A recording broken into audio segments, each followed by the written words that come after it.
Well, we're beginning tonight a study of 1st and 2nd Chronicles. And 1st and 2nd Chronicles is obviously a critical historical book. In the Hebrew, it's named Dibhiri Ha-Yamim, which the words concerning the days, or in other words, it's a chronicle. And so it's counted in the Hebrew, in some of the Hebrew Bibles, as one book. 1st and 2nd Chronicles is really just a single book in many Bibles.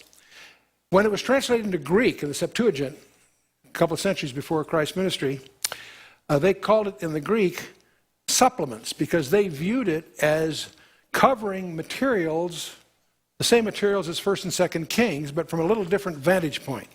So they mentioned supplements. Jerome in his Latin Vulgate called it Chromicon, in other words, a chronicle. It's from that we get our English name for the book, 1st and 2nd Chronicles.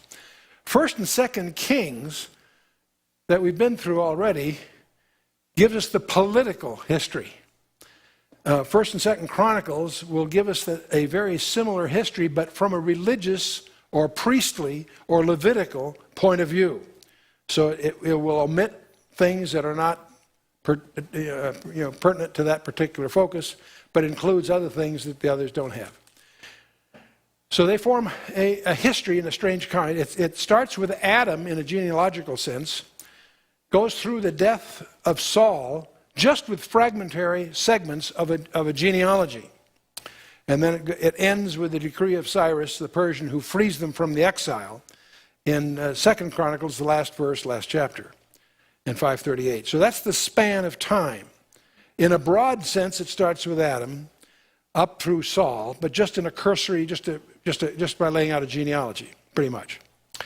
But then from there on, it gets into a narrative that takes you all the way through the reign of David, through Solomon, and the Davidic kings right up until Jehoiakim and Coniah and the Babylonian captivity. David and Judah, the tribe of Judah, are the focal points. And that's why it comes from a priestly or Levitical point of view, but extolling David and his dynasty. It makes reference all through here to all kinds of books that have been lost. The book of the Annals of David, the book of the kings of Israel and Judah, the book of the kings of Judah, the book of the kings of Israel, the Annals of the kings of Israel, and on it goes. And there's many others that it makes reference to but have been lost through the centuries. Now the genealogies cover the first 9 chapters of the first book. The rest of 1st Chronicles will deal with the reign of David himself. 2nd Chronicles takes on the reign of Solomon for the first 9 chapters, and then deals with what I'll call the Davidic dynasty, the succeeding kings, all the way down to the point where they're into captivity. Let's take a look at it with our timeline. If you remember this from Learn the Bible in 24 Hours, where we lay out from the creation right to the present day. And Genesis, of course, covers that history for thousands of years right up to the Exodus. The rest of the Old Testament takes it from the Exodus to the exile, as Chronicles will. After that, there's a 400-year period they call the silent years, although they're pre-written. You can find the record of those silent years in Daniel, chapter 11, 5 through 35. Then we have the ministry of Christ, the diaspora, Israel restored, and brings us to the present day. But we're going to focus on this period of time called the monarchy, from Saul to the exile. Saul, David, Solomon, and those that followed. And so we have Samuel, who's the bridge between the judges and the monarchy, who brings you to the King Saul. Saul will be treated very briefly in Chronicles, you'll see. After Saul, of course, comes David, then Solomon. And then after Solomon, when he dies, there's the civil war where it breaks into 2 nations. The southern kingdom, we'll call it, of Judah, the northern kingdom of Israel. The northern kingdom goes from bad to worse pretty fast and gets wiped out totally in the Assyrian captivity or exile. The southern kingdom has a few good kings, but it drifts finally to the point where God judges them also into Babylon. There's a big difference.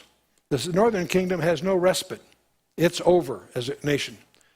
The southern kingdom would be also, except for the fact that God made a promise to David. So for David's sake, the southern kingdom goes into Babylon for a limited period, literally 70 years, whereupon they're released.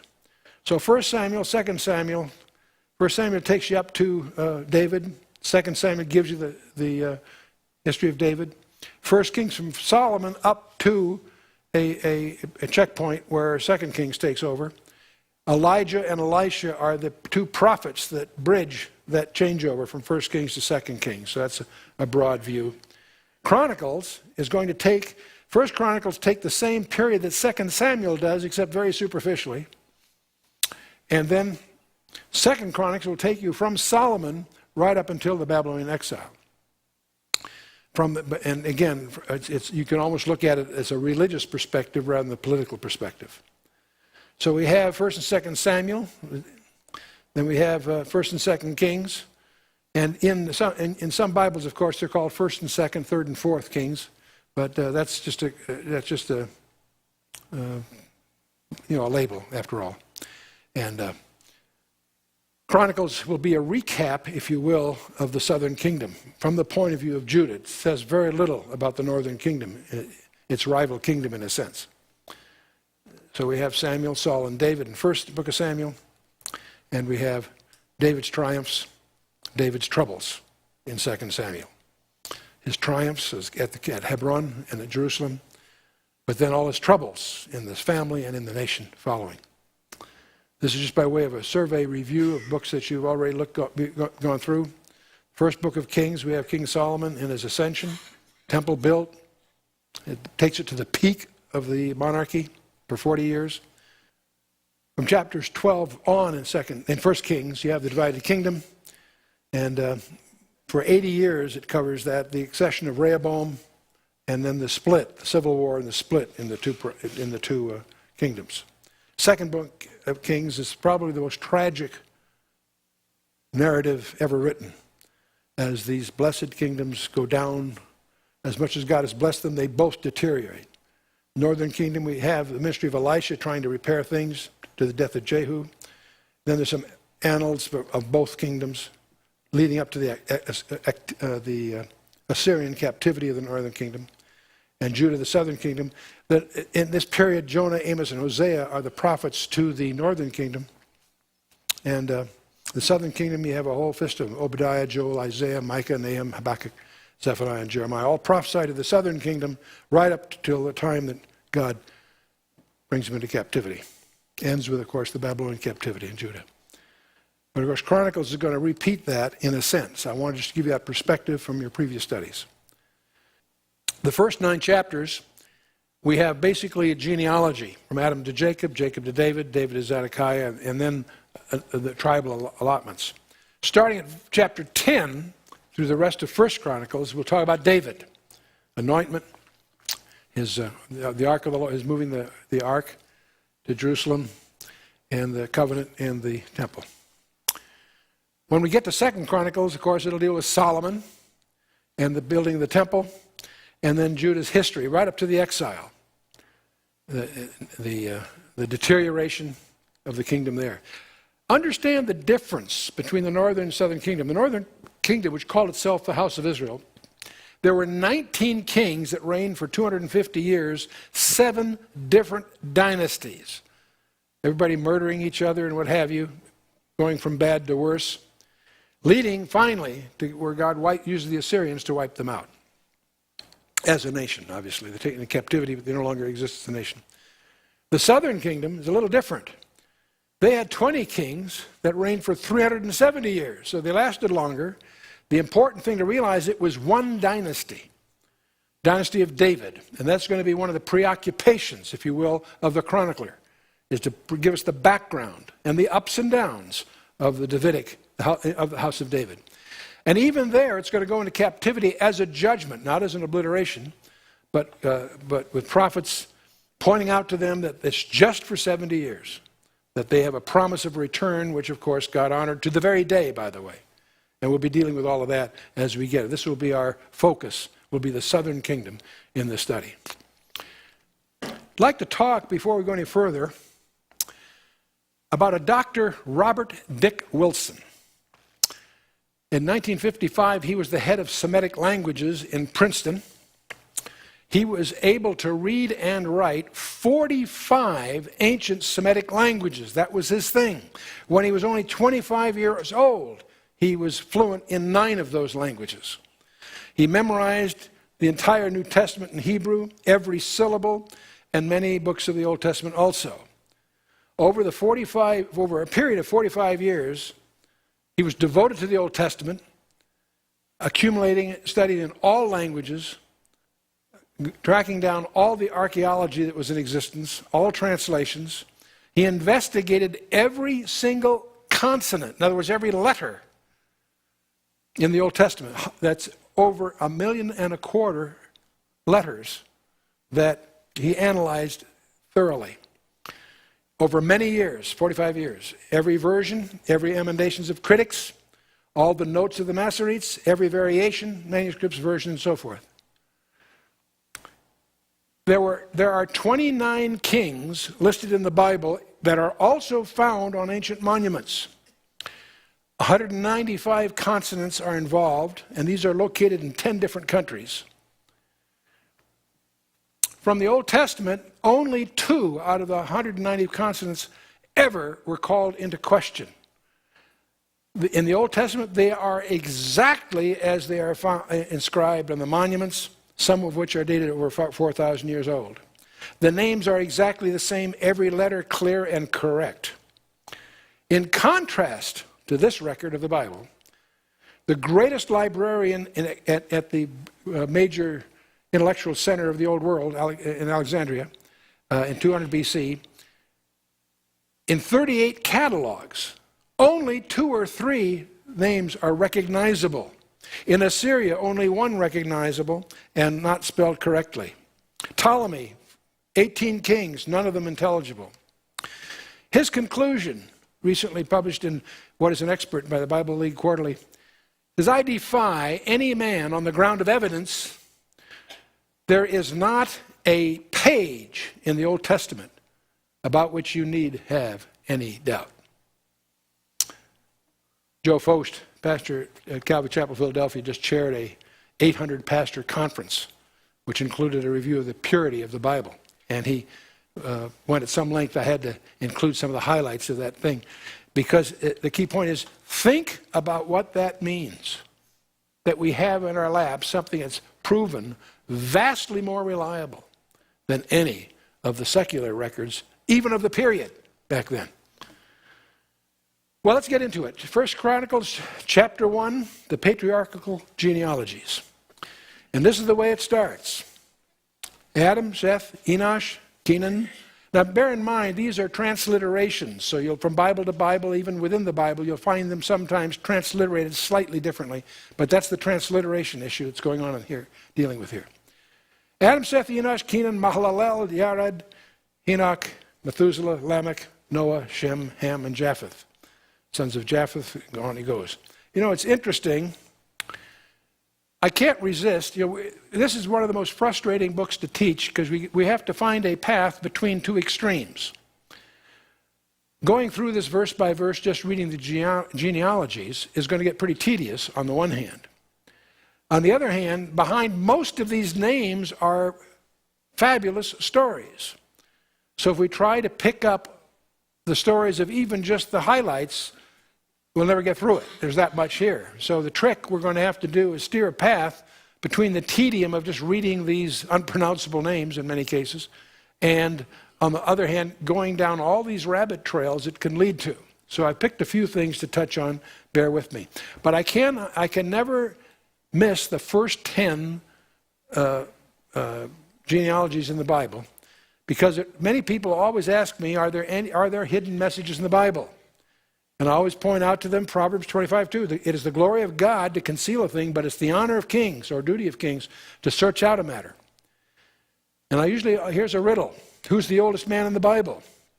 Well, obviously everyone will tell me Methuselah lived 969 years. Yet he died before his father. I love to throw this in a small study group in the neighborhood. because that causes people to scratch their head. How can Methuselah be the oldest man in the Bible, and yet he died before his father? That's because everybody forgets who his father was. And his father was Enoch, who didn't die. Right? He was translated. Enoch, at the age of 65, something happened in his life that altered his entire world, after which he walked with God for some 300 years. He was told that as long as his son was alive, the judgment of the flood would be withheld. The flood did not come as a surprise. It was preached on for 4 generations.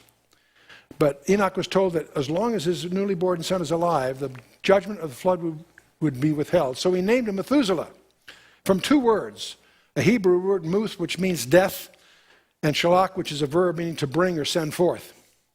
So Methuselah is a name that has within it the meaning his death shall bring or send forth. Now, if you do your homework in Genesis 5, you'll discover that when Methuselah was 187, he had a son by the name of Lamech. When Lamech was 182, he had a son by the name of Noah. And it was Noah's 600th year the flood came. In other words, the year that Methuselah dies is the year the flood came. In other words, his life was a prophecy.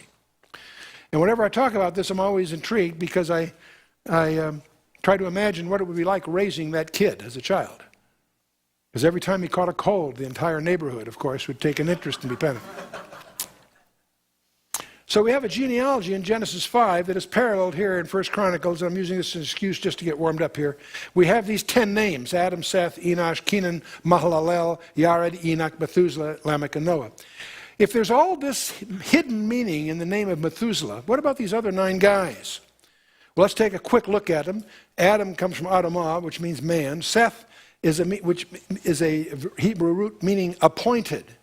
In fact, Eve even explains this in Genesis 4:25. She said, "For God hath appointed me another seed instead of Abel, whom Cain slew." That's why she named him Seth. He was appointed a replacement. He has a son by the name of Enosh, which is a Hebrew word meaning mortal, frail, or miserable. It comes from the root anash, which is usually used of a wound as being incurable and so on. He has a son by the name of Kenan, not Canaan as some Bibles have it, but it's Kenan. In fact, the Kenites, there's a pun on the Kenites that Balaam uses in Numbers and so forth. Anyway, Kenan can mean sorrow, dirge, or elegy. These are kind of grim names to go through school with, right? So when he has a son, he changed the pattern here a little bit. He names him a mouthful, but a fabulous name. Mahalalel, Mahal, which means the blessed or praised one, and El, the name for God. Mahalalel means the blessed or praised God. He has a son by the name of Yared. Now, Yarad is a verb which means shall come down. And there's some reasons for this I'll spare going into here. Enoch we've mentioned, but what does his name mean? His name means, it's an academic term referring to commencement or teaching. And by the way, the oldest prophecy uttered by a prophet in the Old Testament was uttered by Enoch. Before the flood of Noah was a prophecy of the second coming of the Messiah. Enoch also, the 7th from Adam, prophecy of these, saying, "Behold, the Lord cometh with 10,000s of his saints to execute judgment upon all, and to convince all that are ungodly among them of all their ungodly deeds which they have ungodly committed, and of all their hard speeches which ungodly sinners have spoken against him." So his prophecy tells us that the Lord's coming is sure, that we know who will accompany him, that the purpose of his coming and the result of his coming. It's a very important prophecy. You'll find it in the book of Jude. Now, Enoch was translated, or raptured, if I can use that term, halfway between Adam and Abraham. Elijah was translated halfway between Abraham and Christ. So these 2 characters are well known to most of us that have studied the Old Testament. And so Enoch walked with God. Now, that was not a casual stroll. That lasted for 300 years. He did that, according to Hebrews 11. They were in agreement. He was surrendered to God, and he witnessed of him. And all the privileges he had are available to you and I today. Okay, so we talked about Methuselah. He was the next one. We've gone through all that. Lamech is his son. And here's a root that is not just in Hebrew, it's in English also, in our word lament or lamentation. The root in the Hebrew means despairing, or its equivalent. And then we have Noah. How many of you have heard of Noah in here? Okay, about 60%. That's not bad. Noah's name, 2-letter name, comes from Nacham, which means to bring relief or comfort, and comfort or rest, if you will. So here we are. We see this genealogy: Adam, Seth, Enosh, Kenan, Mahalalel, Yared, Enoch, Methuselah, Lamech, and Noah. Man, appointed, mortal sorrow. But the blessed God shall come down, teaching that his death, whose death? God's death, shall bring the despairing comforter rest. Now, there's no way you'll ever convince me that a group of Jewish rabbis contrived to hide a summary or précis of the Christian gospel in a genealogy in the Torah. No way. This also tells you that God's plan of redemption was not a knee-jerk reaction to being surprised by Adam's sin. The Trinity planned this before the foundation of the world, Ephesians 1:4. One interesting, the New Testament is in the Old Testament concealed. And the Old Testament is in the New Testament revealed. Now, for most of you that have been through our Learn the Bible in 24 Hours, this is by way of review, but I had to start with a warm-up here. And at this point, let's take a look. Let's go on now. So, the sons of Japheth. We've got three sons of Noah, Shem, Ham, and Japheth. Let's take Japheth first. Sons of Japheth, Gomer, and Magog, and Madai, and Yavan, and Tubal, and Meshech, and Tiras. And the sons of Gomer, Ashkenaz, Riphath, and Togarmah. This suddenly plunges us into the material of Genesis 10, called the Table of Nations to most of us. And we have Noah's three sons. And Japheth had Gomer, Magog, Madai, Yavan, Tubal, Meshech, and Tiras. And from that, we have the nations, Herodotus and Plutarch and so forth, talk about Gomer as the ancestor to the Sumerians, who settled along the Danube and the Rhine, Ashkenaz, Riphath. Strange as it may seem, the name Europe may have come from Riphath. The Togarmah, the Armenians, Turkey, Turkestan. Also Magog, the Scythians. We'll talk a lot about them as we face the reality of the impending invasion of Israel by the Magogians or the Scythians. Hesiod, the Greek didactic poet, makes this clear. Herodotus, there's other, we won't get into all of that here. Madai, or the Medes, known today mostly as the Kurds, emerged about the 10th century in a coalition with Persia to the 7th century. And then we have Tubal, Meshech. These are all Turkish or Greek roots here that we're talking about. Let's move on to Japheth. We have Gomer, Ashkenaz, Riphath, and Togarmah, and Yavan, Elisha, Tarshish, Kittim, and Dedanim. Well, that's the Japheth story. Let's take a look at Ham, the other son, Cush, Mizraim, Put, and Canaan. And Mizraim is Upper and Lower Egypt. Cush is Ethiopia, and also the Kassites, everything east of Assyria in that sense. They settled primarily south of the second cataract of the Nile, which is generally that's identity. This, of course, leads to Nimrod, the first world dictator. And then west of Egypt, Put, what we consider as North Africa. And then Canaan, Sidon, to Gaza, Sodom and Gomorrah, and all that. And Kitteh and the Sinites, which lead to Far East, strangely enough.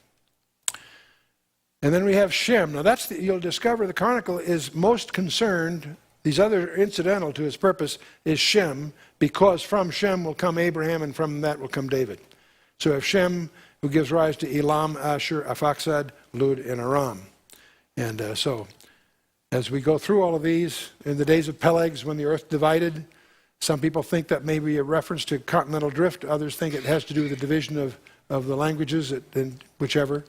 But in any case, it's from Peleg that we have a string that finally leads to Terah, the father of Abraham. So that's the thread that the Chronicle is primarily concerned with, and you'll discover the Bible, most of the Bible is written as a preservation of the Messianic line. You'll see plots and counterplots and all kinds of shenanigans as Satan tries to wipe out the Messianic line, and God always obviously outsmarts him. And so it can be viewed as a drama in just those terms. Now, if we go through and list all of these, you'll discover that in Shem there are 26 nations. Under Ham there are 30. Under Japheth, 14. That adds up to 70. It's interesting that there are 70 nations from Noah. There's also 70 families that enter Egypt. It's interesting how the Bible seems to put in juxtaposition the Gentiles and his chosen people, and it's in both cases in 70 divisions. I think that's interesting. We tend to think of the chosen people as one of many, many different threads. The biblical point of view, it counts for half of them, in a sense. Not maybe in numbers, but in significance, and more than that in significance. Well, moving on then in Chronicles, the sons of Yavan were Elisha, Tarshish, Kittim, and Dunanim, sons of Ham, Cush, Mitzrayim, Put, and Canaan. And the sons of Cush, Zeba, Havilah, Sabata, Ramah, Saptaka, and the sons of Ramah, Sheba, and Dedan, which are basically Saudi Arabia. And Cush begot Nimrod, and he began to be mighty upon the earth. This is where Nimrod is the first world dictator, and one that deserves a lot of our attention because he may be in many ways, more ways than most people realize, a foreshadowing of the final world dictator. Mitzrayim is Egypt. Mitzrayim begot Ludim, Anamim, Lehabim, Naphtubim, and Pathrusim, and Kazlubim, of whom came the Philistines and the Caphthorim. And Canaan begot Sidon, his firstborn, and Heth, and the Jebusite also, and the Amorite, and the Girgasite, and the Hivite, and the Archite, and the Sinite, and the Arvite, and the Semirite, and the Hamathite. Many of these are the tribes that will occupy Canaan and will occupy our concerns all through Joshua and Judges and following. There's one name here you might notice, the Sinite. It's the term from which we get the term from which China, the study of China, gets Sino. You always see Sino-Russian relationships. It's a prefix of the Chinese, the Far Easterners. The sons of Shem, Elam and Asher, and Arphaxad, and Lud, and Aram, and Uz, and Hul, and Gether, and Meshech. And Arphaxad begot, he's the important one to us, begot Shelah, and Shelah begot Eber. And some people think that Hebrew may be from Eber. Some feel it's those that cross the river. I won't go down that path here. In any case, under Eber were born two sons. The name of the one was Peleg, because in his days the earth was divided. And his brother's name was Yoktan. And Yoktan begot Almadad, and Sheleph, and Hazar Mavath, and Zerah, and Yerah, I should say. Hadoram also, and Uzal, and Diklah, and Ebal, and Abimael, and Sheba, and Ophir, and Havilah, and Yobab. All of these were the sons of Yoktan. Shem, Arphaxad, Shelah, Eber, Peleg, Ru, Zerg, Nahor, Terah, and Abram. The same is Abraham. He obviously gets his name changed in Genesis 17 or wherever. Shem is the important one for you and I, because we have Persia. Out of Arphaxad comes, of course, the line that we're interested in. Aram is, in effect, is Syria, if you will. Aramaic comes from Aram, if you will. But, of course, Abraham will constitute the chronicler's focus as we go further. The sons of Abraham, Isaac and Ishmael. It's interesting that they're in that order. That's not the order they were born. Be careful of biblical orders here. And these are generations. The firstborn of Ishmael takes Ishmael first to get him out of the way, so to speak. Ishmael, Nebaioth, then Kedar, Abdil, and Mibsam, Mishma, Duma, Masa, Hadad, and Tema, Jetur, Naphish, and Kadima. These are the sons of Ishmael. There's 12 of them, just as there will be 12 to Jacob. And Abraham is our key player so far, mentioned 74 times in the New Testament. He's venerated by all three monotheistic religions, Judaism, Christianity, and Islam. All venerate Abraham. He has distinctive titles in the Scripture: the Father of the Faithful in Hebrews 11, the Friend of God in James 2, and so on. His father was Terah, and Terah had Abram, Nahor, Haran, and a daughter by the name of Sarai. And Abraham marries his sister. So when he passes her off as his sister rather than his wife, he's only half lying. But of course he's misleading, so he's guilty of lying, but still many people overlook the fact that yes, she also was his sister. And he has, of course, two sons, Ishmael and Isaac. Nahor is going to have Bethuel, Uz, Buz, Kemuel, Kesed, Hazo, Bildash, and Yedlaf. Haran is going to have Milcah, Iskar, and one by the name of Lot. And you recognize that Lot, thus, is a nephew of Abraham. That's going to become important later on. Bethuel has Rebekah and Laban. And obviously Isaac is interested in Rebekah, but he ends up getting, from her he gets Esau and Jacob. Esau is going to be the perpetual enemy of Jacob. It'll even start inside the womb.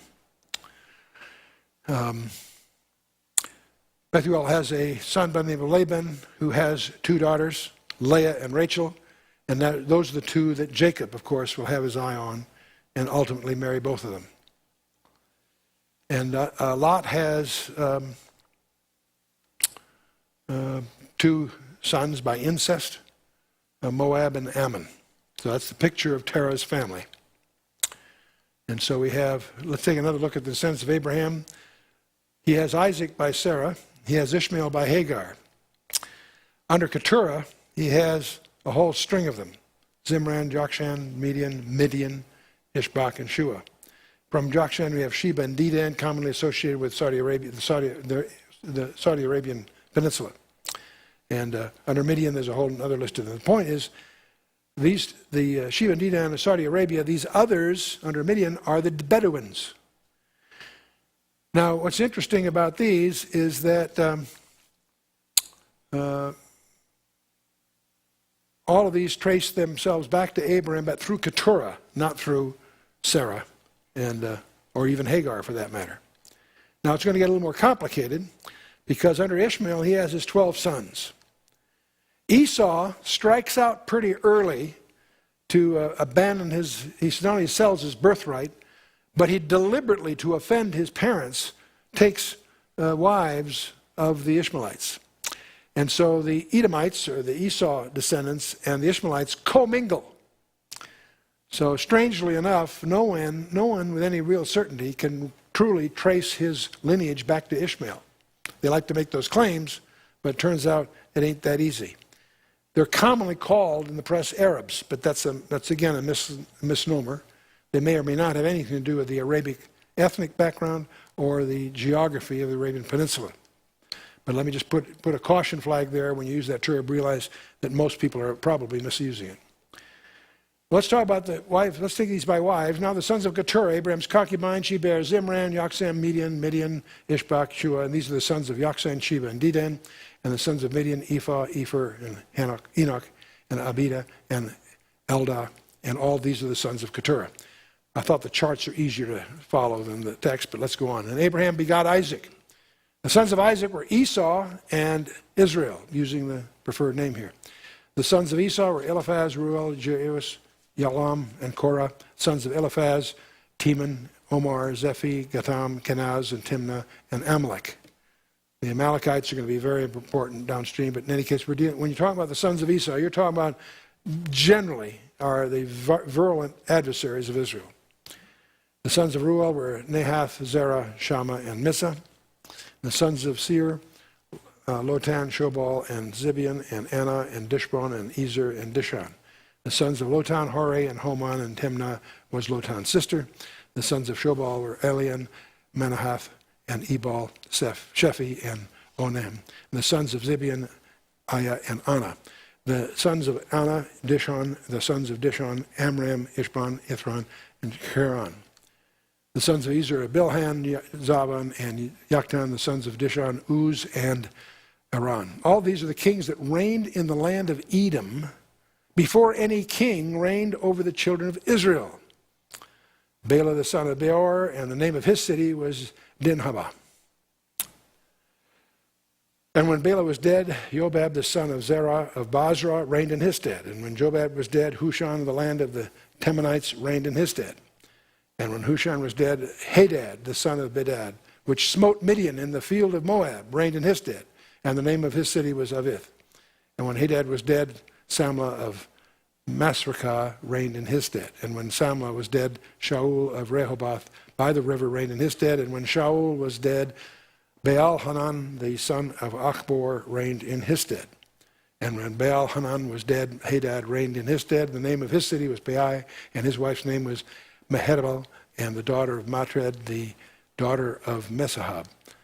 Hadad died also. The dukes of Edom were, and there's 10 of them, or 11 of them, Duke Timnah, Duke Eliah, Duke Yedith, Duke Aholibamah, Duke Elah, Duke Penon, Duke Kenaz, Duke Teman, Duke Mitzbar, Duke Migdal, Duke Imran. These are the dukes of Edom. Anyone want me to read those again? I sure hope not. I don't think I could do it twice in a row. But anyway, The dukes or the leaders of Edom are adversaries. Okay, let's go to chapter 2. It's going to get more interesting. We're going to jump into specifically the genealogy of Judah. That's our primary target here anyway. These are the sons of Israel: Reuben, Simeon, Levi, Judah, Issachar, Zebulun, Dan, Joseph, Benjamin, Naphtali, Gad, and Asher. The sons of Judah were and Onan and Shelah, which three were born unto him of the daughter of Shua the Canaanitess. And the firstborn of Judah, was evil in the sight of the Lord. He slew them. We're going to discover that all three of these boys do not provide issue that God is interested in. Very strange things going on here. Let's back up and take up these 12 patriarchs. Refresh our memory here. Abraham, of course, had Sarah, and Hagar, of course, had Ishmael. But under Sarah, he had Isaac, and with Rebekah, had two, Esau and Jacob. Again, we'll follow the main line here. Jacob had two wives, Leah and Rachel. And Leah bore four: Reuben, Simeon, Levi, and Judah. Rachel, being barren, figured she resorted to a procedure that was common in those days to give her handmaid as her surrogate, Bilhah, and through that has Dan and Naphtali. Leah figures, gee, what's good for the goose is good for the gander, I guess, so she gives her handmaid, Zilpah, to Jacob, through whom we have Gad and Asher.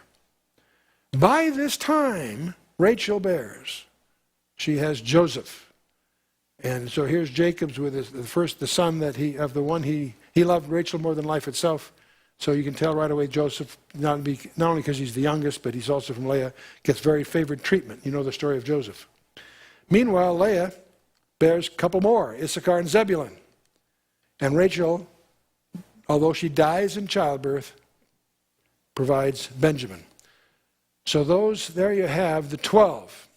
And it would be simple except for the fact Joseph, when he rises to prime minister of the known world at that time, he has two children from his Egyptian wife, Manasseh and Ephraim, and they get adopted by Jacob as his sons. So Jacob really has a group of 13 to choose from, because you've just split Joseph into two halves, so to speak. So recognize that when you read your Bible, because you'll often see all 12 listed with one missing. And you don't have 11, you still have 12 with one missing. How'd they pull that off? With the baker's dozen.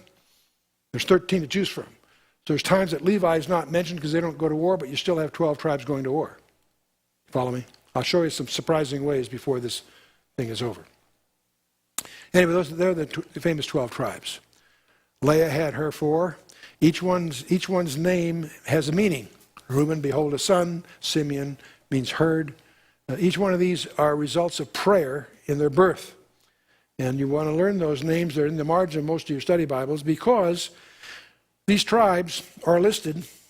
Let me get through these. Bilhah has two, then Zilpah has two, Leah has a couple more, then Rachel has her two.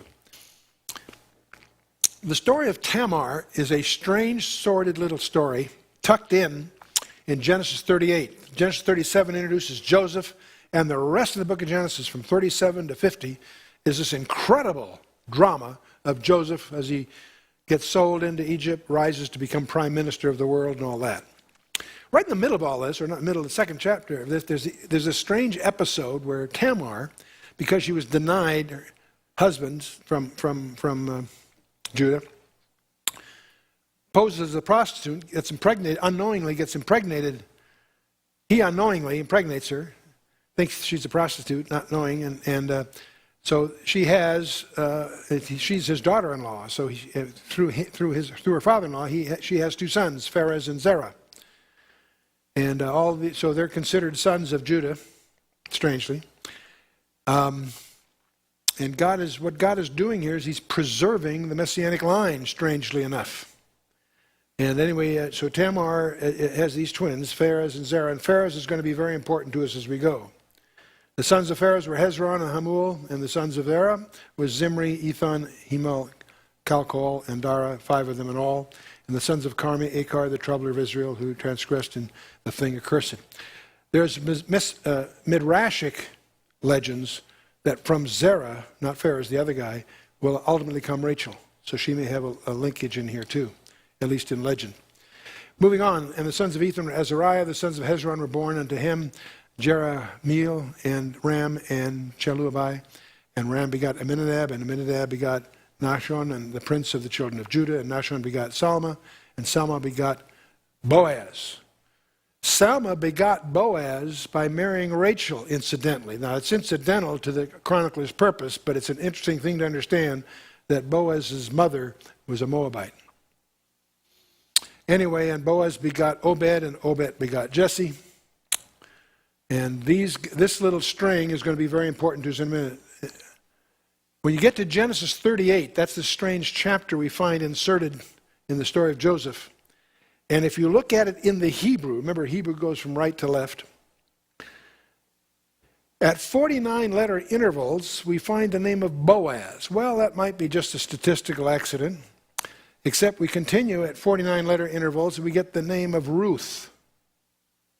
And if you continue in this, you'll find at 49 letter intervals the name Obed. And then at 49 letter intervals, you find the name Yishai or Jesse.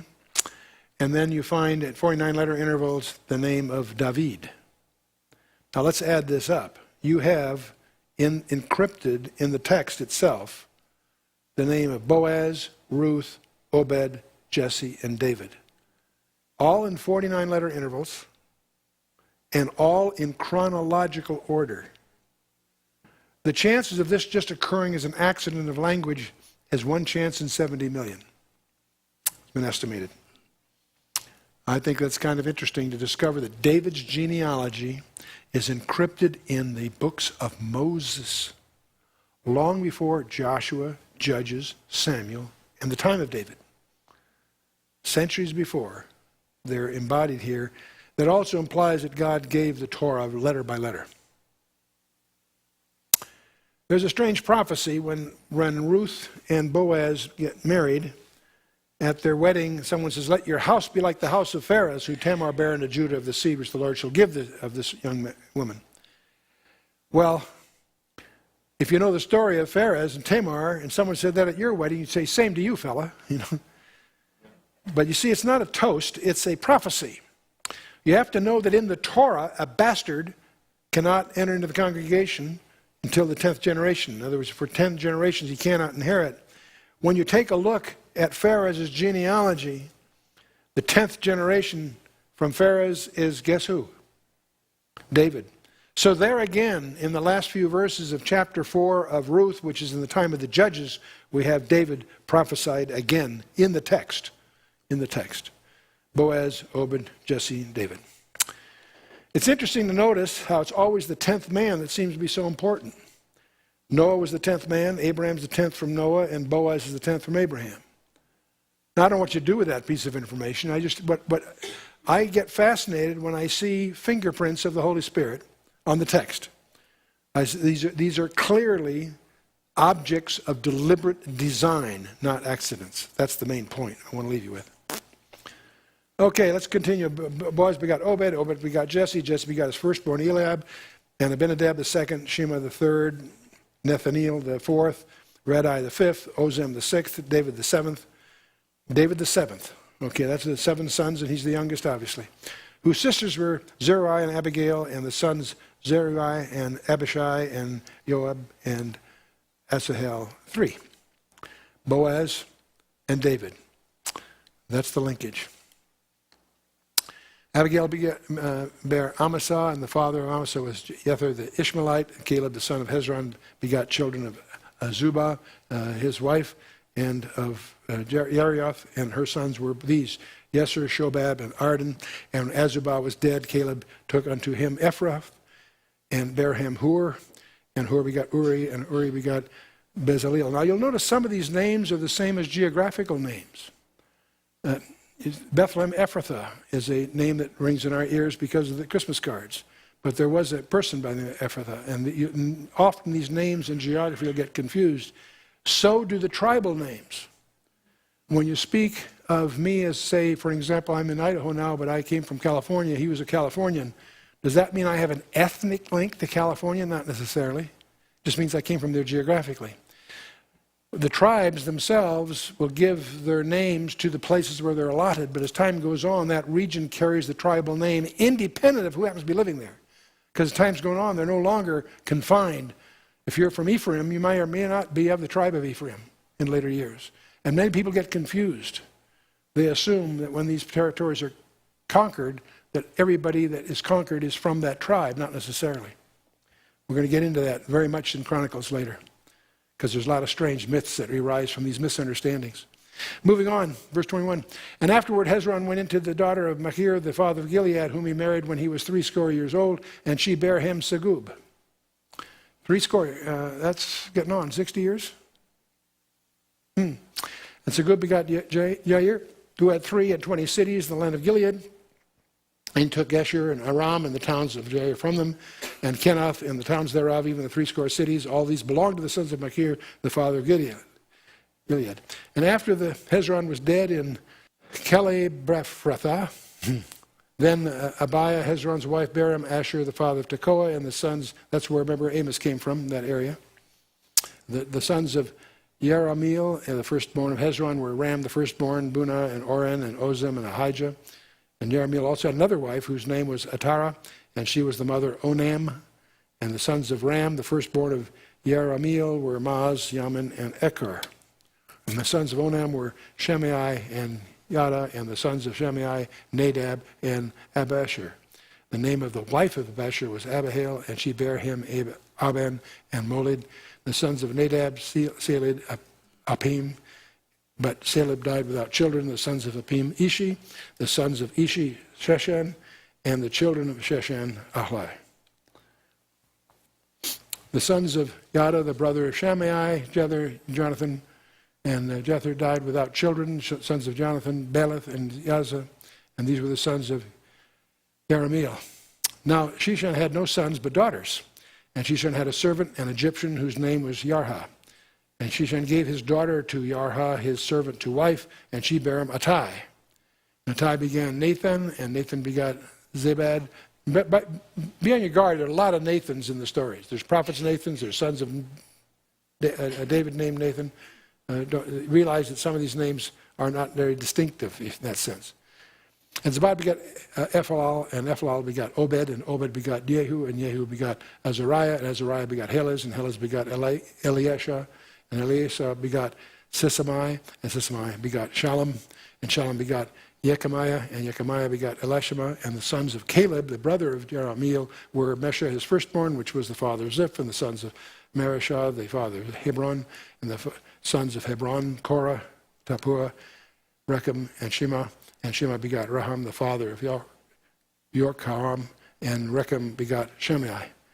You know, this can sound pretty tedious, but we were actually going through a family tree from Adam all the way. So it's astonishing that this is all linked. I might warn you too, though, there are, when it says the sons, or the father of, they have no label for a grandfather or grandson. So there are even more generations than we're reading, because in many cases the chronicler has skipped a few, highlighting those that he regards as relevant. So while this is tedious to us, because most of them are unfamiliar to us, you need to realize also in these there are still links that are unrecorded here.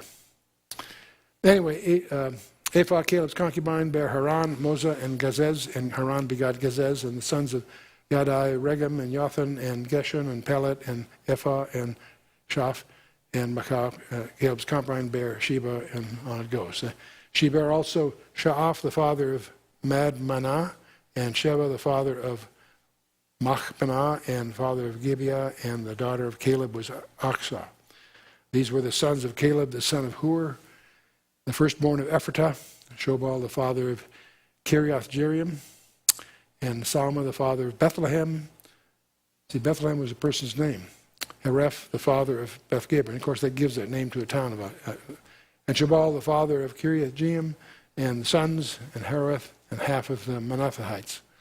The families of Kiriath Jearim, the Ithrites, the Puhites, the Shumathites, and the Mishrites, and of them the Zerethites, and the Ishtaulites. Wow. The sons of Salma, Bethlehem, and the Neophilites, and Ataroth, and the house of Joab, and half the Manorites, these Zorites. And the families of the scribes which dwelled at Jabez, the Tirites, the Shimeites, the Sukathites, and these are the Kenites that came from Hemath, the father of the house of Rechab. Okay. One more to go through. Okay. 1 Chronicles chapter 3. This is the genealogy of David. We're getting to the pay dirt here. Now these are the sons of David which were born unto him at Hebron.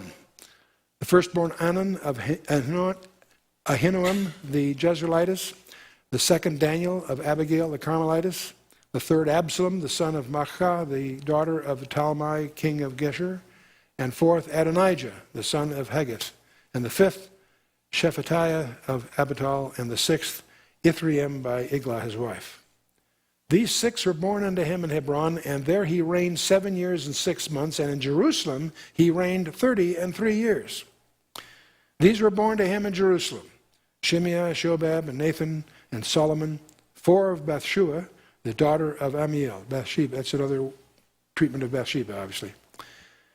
Ithbar also, and Elishama, and Eliphalet, and Nogah, and Nepheg, and Yaphia, and Elishama, and Eliada, and Eliphalet, 9. These were all sons of David, besides their sons of concubines, and Tamar, their sister. And Solomon's son was Rehoboam. Abiah his son, Asa his son, Jehoshaphat his son, Jehoram his son, Ahaziah his son, and Joash his son, and Amaziah his son, Azariah his son, Jotham his son, Ahaz his son, Hezekiah his son, Manasseh his son, Ammon his son, Josiah his son. That's your dynasty. We're going to be going through those kings as they take their shot at it. And the sons of Josiah were the firstborn of Johanan, the second Jehoiakim, and the third Zedekiah, and the fourth Shallum. Now, Ahaz has Hezekiah and Manasseh. Ahaz was bad news. Hezekiah was a breath of fresh air. Manasseh was a disaster. And that's going to be important to understand when we get there. As you get through these others after Josiah, one of these is Jehoiakim, and he has a son, a brother by Zedekiah, and Jehoiakim is going to have a Jehoiachin, and he's going to have, well, here we go. Here are the sons of Jehoiakim: Jeconiah, his son, or also called Jehoiachin, and Zedekiah, his son. There's a lot of confusion. It's easy to get mixed up. Jeconiah and Jehoiachin are this. Jeconiah is also called Coniah. We're going to talk about him in a minute. And his son Zedekiah, his son. So there's 2 Zedekiahs, you'll notice. Okay. Generation apart. And the sons of Jeconiah, Asher, Salathiel, his son, Malchiram, also Pedaiah, and Shenazar, and Jechemiah, Hoshama, and Nedabiah. And the sons of Pedaiah were Zerubbabel and Shimei, and the sons of Zerubbabel, Meshullam, Hananiah, Shelomith, their sister. The Zerubbabel is going to be a key player. We've got Jeconiah is going to be a key player to us. Zedekiah we're going to talk about. Pedaiah is going to call, and the fact that Pedaiah is the father of Zerubbabel, according to the chronicler. Well, we're going to take a look at that in a minute. Hashabah, Ophel, and Berechiah, and Hazadiah, and Yusha, Beshed, 5. And the sons of Hananiah, Pelatiah, and Jesiah, and the sons of Rephaiah, and the sons of Arnan, the sons of Obadiah, and the sons of Shechaniah. And the sons of Shechaniah were Shemaiah, and the sons of Shemaiah, Hattush, and Igal, and Bariah, and Neariah, and Shaphat, 6 of them. And the sons of Neariah, Elionai, and Hezekiah, and Azrikam, 3. And the sons of Elonai were Hodiah, and Elishib, and Beliah, and Akub, and Johanan, and Deliah, and Anani, 7. Okay. We glossed over some difficulties. Zerubbabel, in verse 19, is elsewhere called the son of Shealtiel, not the son of Pedaiah. He's presented as the son of Pedaiah in the text we just read. But in Ezra 3 and 5 and Nehemiah 12 and Haggai 1 and 14 and Matthew and Luke, he is presented as the son of Shealtiel, not the son of Pedaiah. We got a problem here. Boy, the critics can start sharpening their knives. See, the Bible's got contradictions. Maybe. Whenever you find, by the way, a little trick, every time you find what apparently is a contradiction, rejoice. Because God always rewards the diligent, because behind these apparent contradictions or problems is usually a discovery. So let's hold judgment. A second problem is that in Luke's genealogy, he identifies Shealtiel as the son of Neri, whose descent is not from Solomon at all. The third problem is that in Zerubbabel's line, the chronicler lists Zerubbabel's 7 sons and 1 daughter. And none of them appear in the genealogies of either Matthew or Luke. Those are some discrepancies. There are lots of other little discrepancies, but they're really trivial things of spelling and minor. But these are, what's interesting about these difficulties is the commentators don't quite agree. They all speculate, and many of them have missed the whole point. And let me show you what I mean. Understand these kings of David. After he dies, Solomon, after Solomon dies, the place splits. The dynasty of David goes from bad to worse, with a couple of exceptions, Hezekiah and Josiah, a couple of exceptions. It finally gets so bad that in the days of Jeconiah, also called Coniah, we have this interesting blood curse recorded in Jeremiah 22:30. Jeremiah records, "Thus saith the Lord, write ye this man childless, a man that shall not prosper in his days. For no man of his seed shall prosper, sitting upon the throne of David and ruling any more in Judah." That's quite a sentence.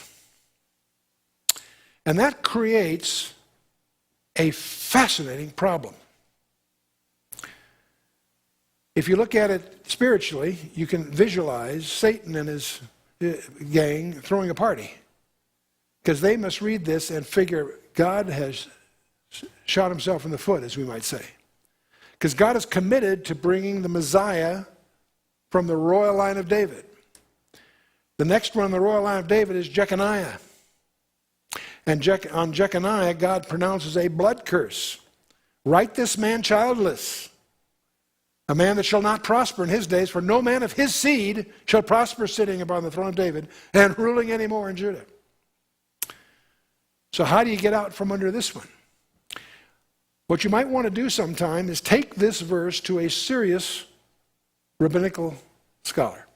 Anyone that you know that takes any Jewish person that takes the Tanakh, the Old Testament, seriously, and ask him, what do you do with this verse? The Messiah has to come from the royal line, right? Right. How can he come from the royal line if there is a curse pronounced on that very line? What do you do with that? He's also, by the way, called Jehoiachin. Those are the same, different names for the same guy.